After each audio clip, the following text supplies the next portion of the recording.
My name is Noor, and I have a question for you. What does the moon mean to you? From most people's point of view, the moon is an illuminated beauty that mankind has marveled at and sought to explore since the beginning of time. However, it always felt like I existed on the dark side of the moon. On this moon, I sit and think about all the people of the extraordinary earth, how some of them never need to question or ponder their identities. The people of the world live their lives through the clear-cut lens that allows them to walk a fixed path without the doubt of their purpose. In reality, there will always be a dark side of the moon that will be forgotten.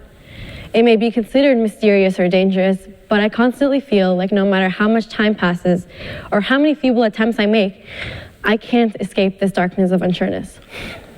But I do believe that the magic of being so lost is that it's so much more fulfilling and rewarding to seek the light of your life after being lost for so long. Growing up, I was constantly on the quest to find my identity. I questioned what it meant to be me, and to this day, I still don't know who I am.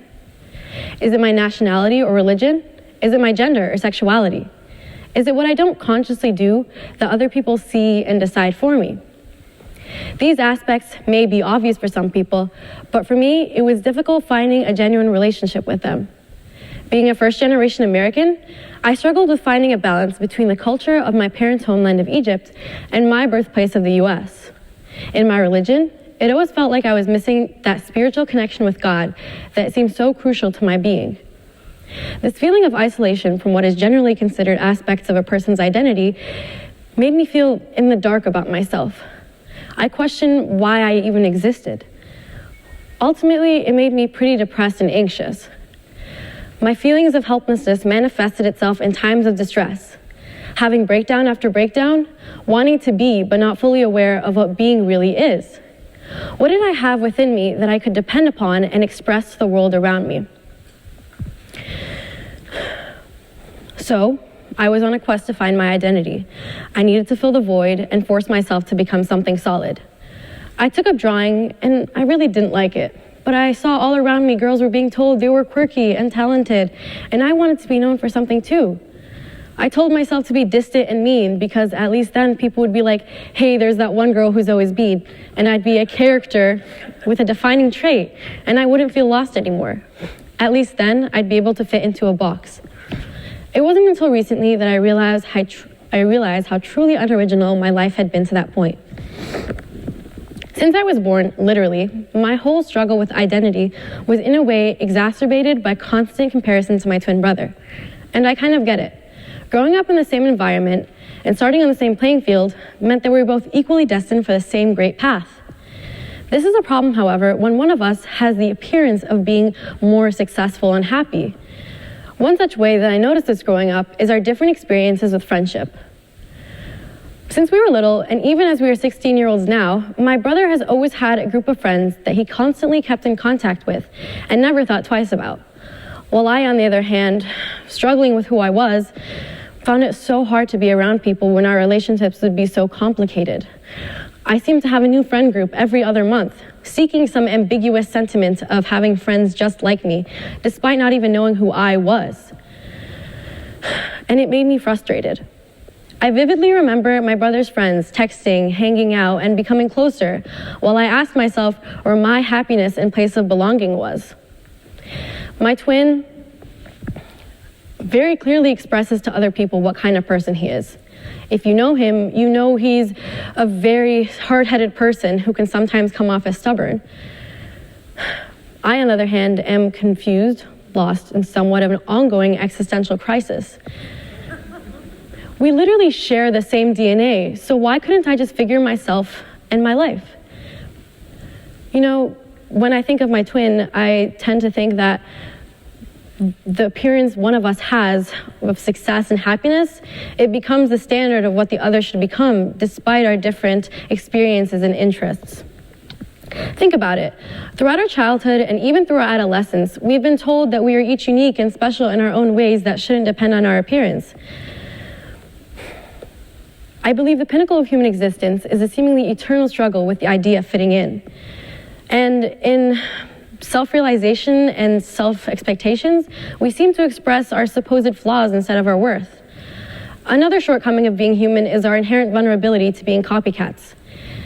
This is worsened by our dependence on social media, where we are constantly bombarded by the lives and subsequent expectations of others, regardless of how unrealistic they are. When I went to a private school, I was expected to act and be like any other academically focused student. I always felt a pressure of having an interest in only academic subjects. This isn't particularly helpful in a world where much of your human experience isn't your book smarts or your schooling, it's your emotional intelligence and not your intellect.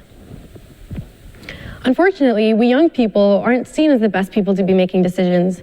We are growing bodies that already have to deal with the confusing effects of hormones in maturity.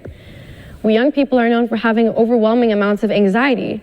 So why are we still the group of people who have some of the biggest responsibilities when it comes to life-altering decisions like our college plans and even more importantly, our careers, when we're still figuring ourselves out? When I think of my counselors and mentors giving me advice about my future, I know they're trying to tell me what's best for me, but they're also being cognizant of some harsh realities. Like if you think of it, talents and abilities that our people are praised for having and are in demand are typically talents and abilities that are economically valued and will provide well in a work environment. But I seem to think that by sticking to the status quo, we're just disregarding what it means to be ourselves. We're diluting our very own identity. In my old school, I was always clowning around, and that idea of me being silly followed me until I was older, more mature, and longing to be taken more seriously. These experiences formed to be what I believe the reasons that I can't decide a single form of expression. I don't think to choose one thing that makes me me is very beneficial. I want something to aid that growth, like a mixture of many nuances and expressions that can adapt to me and my changing life. Right now, I go to a public school where I have the opportunity to choose from many classes, clubs, sports, and extracurriculars. But when I see all my choices, I tend to think of their possibilities and implications, like what type of people I associate with or what my expectations will be. And although it may be desired by some, and that's totally okay, I don't want my identity to be constrained by the ideas of other people, because I've had the struggle of trying to escape mindsets before.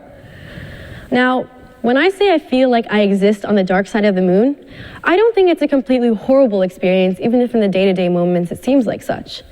Right now, I pretty much feel more lost than ever, like how in reality the moon is moving farther and farther and farther away from Earth, and I have nothing within me to build my strength back up. But I believe that in the midst of all the terror of unsureness, and all the confusion, and all the missteps, there is something truly unbelievable and magical about being so far away from everyone else on Earth. A place where there is no obligation to do anything except exist in the moment amongst the endless beauty and opportunity of the night sky. A place where I alone can explore the undiscovered realms of my life. Eventually, I will have to, and probably want to, return to reality back on Earth, where I must make those life-altering decisions. And I'll have insight from what I brought back with me. And in terms of what I'll find above, I'm still figuring it out by stepping out of my comfort zone and trying new things. But until then, while I'm still young, I will cherish the craziness of uncharted territory. I alone will continue being the voice of the moon's seemingly sole resident. And if you believe you felt lost, perhaps during the moon metaphor, maybe it's a bit of insight of how I currently feel within me right now. Thank you very much.